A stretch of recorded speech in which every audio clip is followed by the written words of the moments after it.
भाईंदर पूर्व में प्रमोद महाजन सभागृह के ठीक बगल में स्थित मीरा भाईंदर महानगर पालिका के स्क्रैप गोडाउन में शाम के वक्त अचानक आग लग जाती है।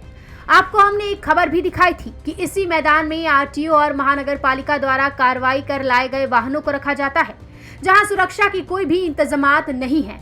सुरक्षा में चूक के चलते आज एक बार फिर इस मैदान में यहां पड़े वाहनों में आग लग गई। इस आग की चपेट में कई वाहन जलकर बुरी तरह खाक हो गए। आग लगने के तुरंत बाद दमकल विभाग को सूचित किया गया, जिसके बाद मौके पर पहुंची दमकल की गाड़ियों ने आग पर समय रहते काबू पा लिया, जिसके चलते एक बड़ा हादसा होते होते टल गया। लेकिन जितना हैरान आप आगजनी की इस घटना को देखकर होंगे, उससे कई ज्यादा अचंभित हो जाएंगे आग लगने के कारणों को जानने के बाद, क्योंकि इस आगजनी की घटना को निमंत्रित देने वाला और कोई नहीं बल्कि महानगर पालिका के अधिकारी है। वो भी कोई आम अधिकारी नहीं बल्कि खुद डिप्टी कमिश्नर। अब आपके मन में सवाल जरूर उठ रहा होगा कि आखिर कैसे, हम आपको बताएंगे। इससे पहले आप इस शख्स को सुनिए, ये क्या कह रहा है। ये आप क्या बना रहे थे? स्क्रैप में से आर्टवर्क बना रहे हैं। लेकिन स्क्रैप में से आर्टवर्क बनाने की आपको परमिशन किसने दी है?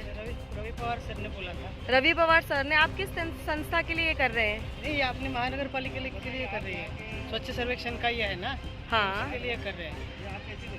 वो वेस्ट आउट ऑफ वेस्ट का जो है ना, मैंने लोनावला में किया था, तो वो सर बोले ट्रायल करके यहाँ पे हम लोग देख लेते हैं। आप किसी संस्था से जुड़े हैं? मैं खुद आर्टिस्ट हूँ मैम। किस चीज़ से? मैं GD art sculpture, GD art painter हूँ जी। खुद आर्टिस्ट। तो आपको कुछ रिटर्न में दिया कि आपसे वर्बली काम कर नहीं, रहे हैं? अभी तो ऐसे ही ऐसे कर रहे हैं। लेकिन ये ट्रायल बेस में आज इतना बड़ा हादसा होते होते रह गया जिसमें आग लग गई। नहीं मैम, वो क्या है, गैस का सिलेंडर है।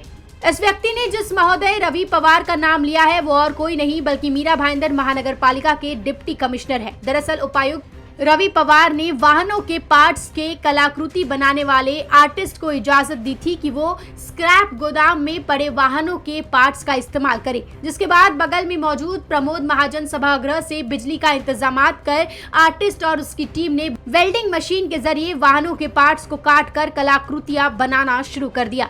तभी एक चिंगारी वहां रखे वाहनों पर पड़ गई। तेज गर्मी और भीषण धूप होने के चलते चिंगारी आग के गोले में तब्दील हो गई। तस्वीर में आप देख सकते हैं साफ तौर पर किस तरह से आग की लपटें उठ रही है और आसमां में धुएं का गुब्बारा बन गया है। वहीं जब इस मामले में उपायुक्त रवि पवार से पूछा गया तो डिप्टी कमिश्नर साहब किस तरह से धमकी भरे लहजे में गैर जिम्मेदाराना जवाब देते हुए नजर आए। अब आप वो भी सुनिए। सर, इतनी बड़ी गलती हो गई, लोगों से आग लग गई। सर क्यों नहीं, इतनी बड़ी आग लग गई थी। नहीं, it's not an accident sir. आप इन्होंने परमिशन कैसे दी? आपने इनको फायर सिक्योरिटी कुछ नहीं दी थी? नहीं, ये लोग बोले रवि पवार सर ने बोला है। सर इन्होंने मुझे स्टेटमेंट दिया है। मैं रवि पवार हूँ, मैंने परमिशन दी है। हाँ सर, इसलिए तो पूछ रही हूँ कि आपने परमिशन दिया है तो फायर सिक्योरिटी क्या थी इनके पास? फायर सिक्योरिटी क्या है? अभी एक्सीडेंट है, हो सकता है ना। सर आप गैस यूज कर रहे हैं, यहाँ पे इतनी सीएनजी की गाड़ियाँ हैं और इनके पास एक फायर एक्सटिंग्विशर भी नहीं है। 2 मिनट में गाड़ी आएगी सर। 2 मिनट में हमने कॉल किया, हमने विजुअल्स भेजे हैं। डिप्टी कमिश्नर साहब तो कह रहे हैं कि ये सिर्फ एक हादसा है, इससे कोई नुकसान नहीं हुआ है, लेकिन शायद इन साहब को नहीं पता कि यहाँ पर कई ऐसे वाहन हैं जिसमें सीएनजी सिलेंडर लगाए हुए हैं।